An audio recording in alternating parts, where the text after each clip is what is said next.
Well, you may notice restaurants and stores a little more crowded where you live this weekend. That's because many counties in our area have decided to scrap capacity limits. Yeah, social distancing and masking, that is still required. But despite Governor Hogan giving the green light, Baltimore City not budging just yet. Nearly 1,000 new COVID cases were reported in Maryland in the last 24 hours. And for the first time since mid-November, fewer than 200 people are in the ICU. WJZ is live tonight. Kelsey Kushner in Towson for us, breaking down everything you need to know for where you live. Hey, Kelsey.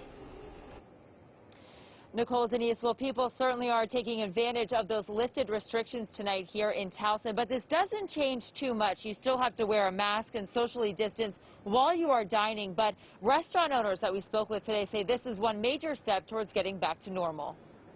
For the first time in a year, definitely momentum in the right direction. Statewide capacity limits for indoor and outdoor dining were lifted. On Friday, restaurants, retail shops, fitness centers, and casinos can now open at 100% capacity.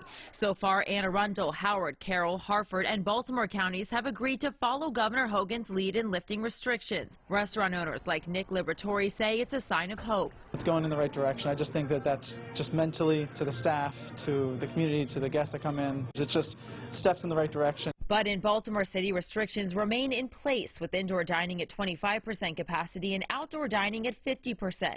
Mayor Brandon Scott says looking at the numbers, it's just too soon to reopen. Our nation and our city are still very much in the midst of this pandemic. In a statement to WJZ, the Restaurant Association of Maryland says they're disappointed in the mayor's decision and plan to consider available legal options. The general manager of Pickles Pub says he's supportive of the mayor's decision. We also assume that there's nothing malicious. Everybody's trying to act in everybody's best interest, so we're just following the guidelines that the city's setting forth.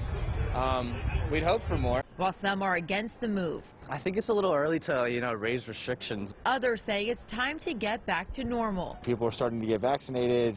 Numbers are coming down. We're getting back to somewhat normalcy, and I think that's what the world needs at this point. Now, Mayor Brandon Scott says that he is concerned with COVID spreading since St. Patrick's Day is next weekend. He says they will then reevaluate the restrictions after that. Reporting live tonight, Kelsey Kushner for WJZ.